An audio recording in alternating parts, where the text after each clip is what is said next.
तमिलनाडु की राजनीति में सुपरस्टार से मुख्यमंत्री बने विजय यानी थलापति विजय लगातार ऐसे फैसले ले रहे हैं जिनसे उनकी छवि सिर्फ एक फिल्म स्टार की नहीं बल्कि जननायक की बनती जा रही है। मुख्यमंत्री बनने के बाद विजय ने सबसे पहले उन मुद्दों पर अपना रुख साफ किया जिन पर पिछली सरकारें विवादों में घिरी हैं। इनमें सबसे बड़ा मामला रहा सनातन धर्म पर दिया गया विवादित बयान। दरअसल उदयनिधि स्टालिन के सनातन धर्म को लेकर दिए गए बयान ने पूरे देश में भारी विवाद खड़ा कर दिया। उदयनिधि ने सनातन की तुलना डेंगू और मलेरिया जैसी बीमारियों से करते हुए कहा था कि इसे खत्म किया जाना चाहिए। इस बयान के बाद देश भर में विरोध प्रदर्शन हुए, कई राज्यों में केस दर्ज हुए और बीजेपी समेत कई हिंदू संगठनों ने डीएमके सरकार पर हिंदू विरोधी राजनीति करने का आरोप लगाया। मामला सुप्रीम कोर्ट तक पहुंचा और तमिलनाडु की छवि पर भी असर पड़ा। लेकिन मुख्यमंत्री बनते ही विजय ने इस पूरे विवाद से अलग रास्ता अपनाया। विजय ने साफ कहा कि उनकी सरकार किसी धर्म, परंपरा या आस्था के खिलाफ नहीं है। उन्होंने सबका सम्मान, सबका अधिकार की नीति पर जोर दिया और प्रशासन को निर्देश दिया कि धार्मिक आयोजनों, मंदिर और सांस्कृतिक परंपराओं को लेकर सरकार का रवैया सहयोगात्मक होना चाहिए। विजय ने कई मंदिरों के पुनः निर्माण प्रोजेक्ट, तीर्थ पर्यटन और सांस्कृतिक उत्सवों को सरकारी समर्थन देकर ये संदेश देने की कोशिश की कि उनकी सरकार टकराव नहीं, संतुलन की राजनीति करेगी। विजय के सीएम बनने के बाद एक और बड़ा बदलाव सोशल मीडिया पर देखने को मिला। तमिलनाडु गवर्नमेंट के ऑफिशियल सोशल मीडिया हैंडल्स पर फॉलोअर्स की संख्या लाखों में बढ़ गई।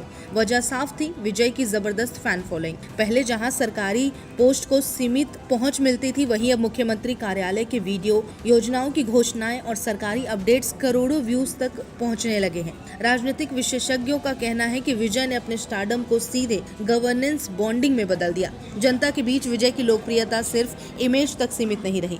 मुख्यमंत्री बनने के बाद उन्होंने कई ऐसे फैसले लिए जिसका सीधा असर आम लोगों पर दिखा। सरकारी अस्पतालों में मुफ्त दवाओं की उपलब्धता बढ़ाई गई, सरकारी स्कूलों में डिजिटल क्लासरूम शुरू किए गए, महिलाओं के लिए बस यात्रा में राहत योजना लागू की गई, युवाओं के लिए स्किल ट्रेनिंग प्रोग्राम शुरू किए गए। विजय ने भ्रष्टाचार के खिलाफ भी सख्त रुख अपनाया। उन्होंने सरकारी विभागों में ऑनलाइन मॉनिटरिंग सिस्टम लागू कराया और साफ संदेश दिया कि जनता का पैसा जनता के काम में लगेगा। यही वजह है कि उनके समर्थक उन्हें सिर्फ थलापति नहीं बल्कि पीपल्स सीएम कहने लगे हैं। ग्रामीण इलाकों में भी विजय सरकार ने तेजी से काम शुरू किया।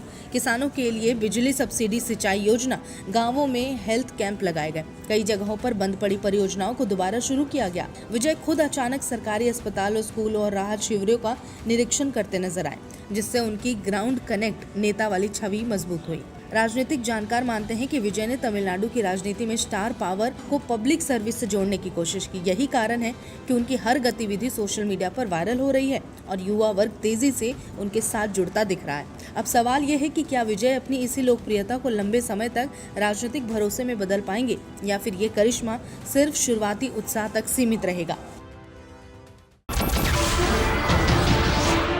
नमस्कार, मैं हूं मानक गुप्ता। अगर आपको हमारा ये वीडियो पसंद आया हो तो इसे लाइक और शेयर जरूर करें और हाँ, हमें सब्सक्राइब और फॉलो करना ना भूलें ताकि आप देश और दुनिया की कोई खबर मिस ना करें।